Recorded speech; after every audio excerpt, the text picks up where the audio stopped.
Hi, I'm Ms. Thorson. I'm a middle school science teacher, and every day that I'm not in school because of the novel coronavirus, COVID-19, I'm making a short science demonstration video for my students. One of the most common questions I get from students, no matter what the age, when I'm starting any kind of unit with chemistry, is, can we blow something up? No, my darling, we cannot blow anything up. Then they want to know, can we at least do baking soda and vinegar? And I ask, why don't you just do baking soda and vinegar at home? And apparently, because mom doesn't want you to make a mess. And I understand that. The good news is that in science, as long as you follow good lab safety procedures and you clean up after yourself, you can make a mess. But I can't just sit here in front of you and pour baking soda and vinegar together because that's not educational enough. So we're going to talk a little bit about acids and bases and how they work. And we're going to do something with some pretty color changes. And then we'll blow something up. So let's start by talking about acids and bases, which is why baking soda and vinegar work the way they do. This is a different acid. This is hydrochloric acid, and you've probably heard of that. It's something that gets used in laboratory settings. You might use it in high school chemistry. You would certainly come across it in college chemistry. Hydrochloric acid is just hydrogen and chlorine. And when it dissolves in water, we get these hydrogen ions and these chlorine ions. This hydrogen ion is what makes it an acid. When we measure acid, we actually measure on something called a pH scale, and that H in pH is for hydrogen. The flip side of acid is basic or alkaline. An alkaline, like sodium hydroxide, which you might have heard of, breaks up into, in this case, sodium, and the thing that makes a base, hydroxide, this OH. So there's actually an opposite scale. So pH measures how acidic something is. There's an opposite scale called pOH that measures how basic something is. So this is just basic acid and base chemistry. There are some different ways to measure pH. There's a probe that you can just put in like a thermometer to measure the pH. There are litmus strips that you can use that are just little pieces of paper that have a chemical embedded in them, and you dip them in the liquid and you look at what color it changes and use that to determine the pH of the liquid. There is an indicator called phenolphthalein that is a beautiful pink color. You might use that in a high school laboratory setting. I don't have any of that stuff in my house. I don't have a fun pH probe or pH papers, although you can buy those at the drugstore some places. I don't even have any phenolphthalein. But I do have this. This beautiful liquid is actually from purple cabbage leaves. I took a couple of leaves off the outside of a head of purple cabbage, chopped it up really small, poured some boiling water over it, and after about an hour, all of the beautiful purple color from the leaves had soaked out of the leaves and into the water. So this is just water and a little bit of cabbage juice. It looks beautiful. It doesn't smell great, I have to tell you.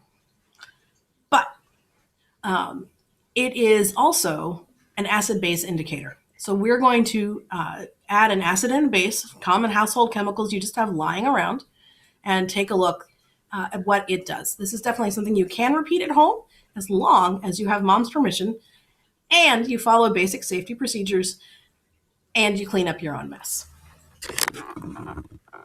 So here is my beautiful beaker of indicator liquid.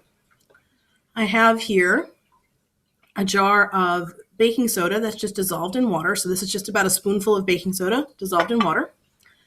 And I have a jar of vinegar.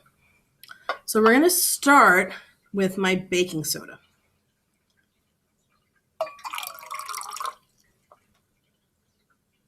You can see it change color a little bit at the bottom, and if I give it a stir, we've gone from that purple to this beautiful ocean blue color.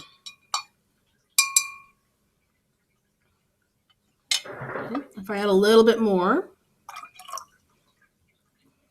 just make sure that that color is all the way in there.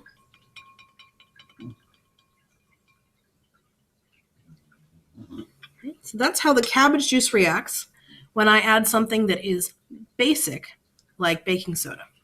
Now I'm going to add a little bit of vinegar. And there are two things that you might notice. And one is that it's turning back to purple. I give it a stir. Still not quite the purple it was before. Okay, so now it's about back to where it was before, which means we have now neutralized the base and brought it back with the acid. We've balanced it out. So acids and bases balance each other out.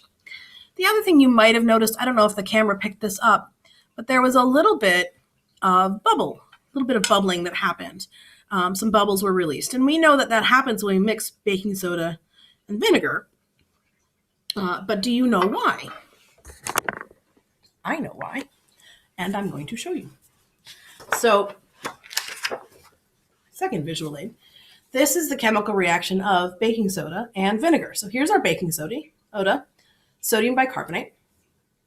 And here is our vinegar. And this one is a base, and this one is an acid. When we mix them together, we get this acetate molecule that we're not going to worry about, but it's there.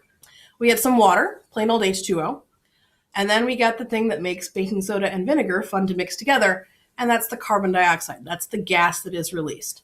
So as you can see, I have a decent amount of baking soda and vinegar left over. So we're going to see if we can make it blow up. So first I'm going to pour in all of my baking soda.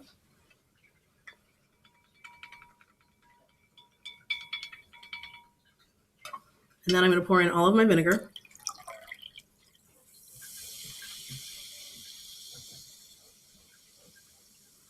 And that is a beautiful color, and you can definitely see the bubbles. But you know what? I think that wasn't what you were hoping for. So hang on one second, and we'll be right back with a better explosion.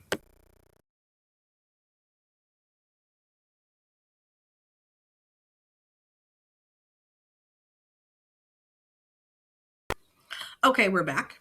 I put a little bit of fresh indicator in here just so we can watch the color change again. And now I'm going to put a decent amount of baking soda in here.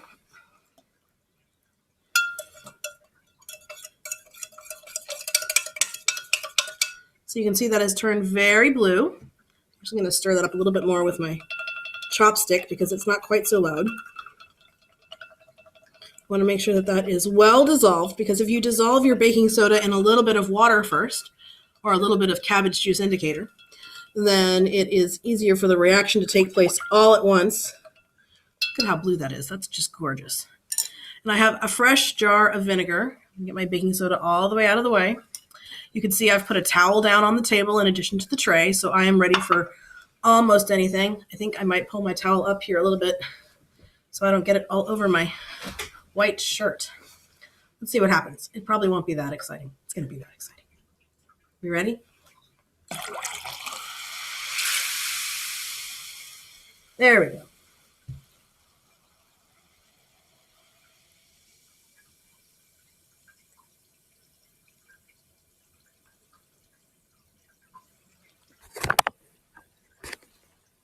So that's some basic acid-base chemistry and some exploding baking soda and vinegar. And I'll see you next time.